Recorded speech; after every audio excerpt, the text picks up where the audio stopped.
இதனால் வரும் சிவனிடம் சென்று சரியை கிரியை ஞானம் மந்திரம் சொல்லப்பட்ட மந்திரங்களை கற்று ஜனகாதிபதிகள் சென்று விட்டார்கள். மறுபடியும் தனக்கு சந்ததிகள் என்று சொல்லி உற்பத்தி செய்ய ஆரம்பித்தார். என் நன்மை எந்த உடலிலிருந்து பலர் தோன்றார்கள். எப்படி என்றால் மடியின் நாரதரகனார் வசிஷ்டர் ஆத்மாவிலிருந்தும் பிறகு தொக்குலிருந்தும் புலவர் நாவலிருந்தும் புலசிர் காதிலிருந்தும் அங்கேரசு முகத்திலிருந்தும் அத்திரை கண்களிலிருந்தும் மனுஷ மனத்திலிருந்தும் கிருது கையிலிருந்து தோற்றுவிக்கப்பட்டார். பிறகு இவர்களை அழைத்து இந்நேரத்தில் அனுபவ சொன்னார். என் தந்தை சொல்ல கேட்டு 9 மணி வீட்டில் வாழ்வை நாடி சென்று விட்டார்கள். இதில் நான் ஒருவன் மாத்திரம் என் தந்தை சொல்லை வெறுத்து மறுத்து என்னோட வாழ்க்கையை இதனால் என் தந்தை எனக்கு சாபமிட்டார். எப்படி என்றால் எந்த நேரத்தை வெறுத்தாயோ அதில் உழல்வாய் என்று சொல்லித்தார். அதன் காரணமாக சந்திரராஜன் மகனாக பிறந்து சித்திரரதன் புத்திரராகப்பட்ட 52 பெண்களை திருமணம் முடித்தேன். அதில் ஒரு பெண்ணை காப்பு என்ற செயலாகவும் 51 உலகத்திற்கு அச்சங்களாக கொடுத்துள்ளேன். பிறகு நாரதி என்று சொல்லுகிற பெண்ணாக மாறி 60 பிள்ளைகளை வெற்றெடுத்தேன். பிறகு ஒரு நாளைக்கு ஒரு இடம் தங்கக்கூடாத சாபத்தையும் ஒரு நாளைக்கு ஒரு கடம் செய்யக்கூடிய உலகம் சென்று என் மாதா பிதாவை வணங்கி வைகுந்தம் சென்று தசவதாரம் என்று சொல்லக்கூடிய அவதாரத்துக்குரிய சிரமன் நாராயண கண்டு வணங்கி மகாலட்சுமியும் சிவத்திலே சத்திய வணங்கி இக்காணகத்தை அடைந்து விட்டேன். இக்காணகமோ கண்ணுக்கு விருந்தளிக்கும் காட்சியாக தோன்றுகிறது.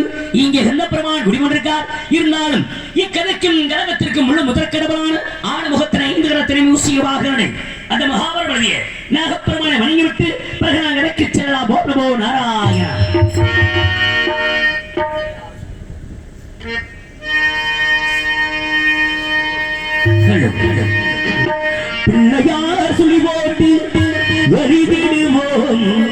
எந்த பிழைகளும் இல்லாமல் உயர்ந்திடுவோம்.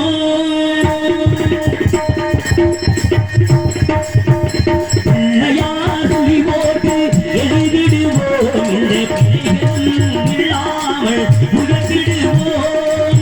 அழல்வோம் கல்வினைவோம் தொல்வினைவோம்.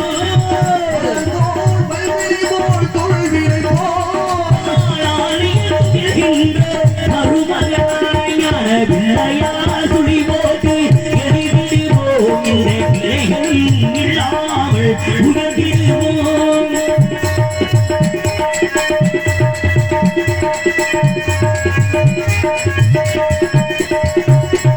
வேளமுகம் வந்த வடிவானவன் மகா விஷ்ணுவின் ஸ்ரீரங்க சிறுகேணியில்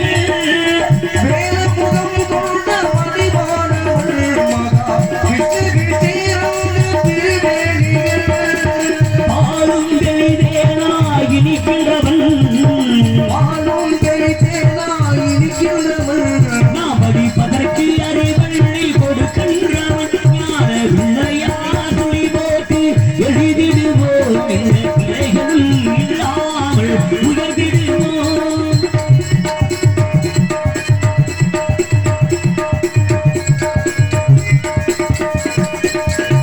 கண்கண்ட முதல் தெய்வம் தாழ்ந்ததான் என்று காட்டியவன் ஞானம் ஊட்டியவன். கண்கண்ட முதல் தெய்வம் தாய் தந்தைதான் என்று காட்டியவள் ஞானம் ஊட்டியவள். என்னும் எழுத்தும் இரு கண்களிலே எழுத்தும் இரு கண்களிலே என்னும் எழுத்தும் இரு கண்களிலே வாழில் ஏற்றம் சொல்லும் அதை காட்டி ஓட்டுகின்ற ஞான பிள்ளையார் சொல்லி போட்டு எழுதிடுவோம். எந்த விதைகளும் இல்லாமல் உயர்த்திடுவோம்.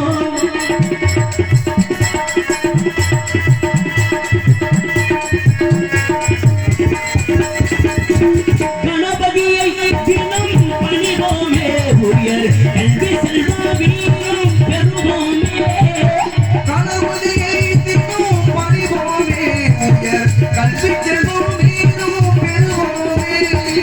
மனதிலும் செயலிலும் ஆரோக்கியம் ஆரோக்கியம் மனதிலும் செயலிலும் ஆரோக்கியம் மனதிலும் செயலிலும் ஆரோக்கியம் மாறாத பேரின்ப சௌகாக்கியம் தரும் பிள்ளையார் துளி போட்டு எழுதிடுவோம். இந்த பிழைகளும் இல்லாமல் உயர்த்திடுவோம். உயர்த்திடுவோம். உயர்த்தி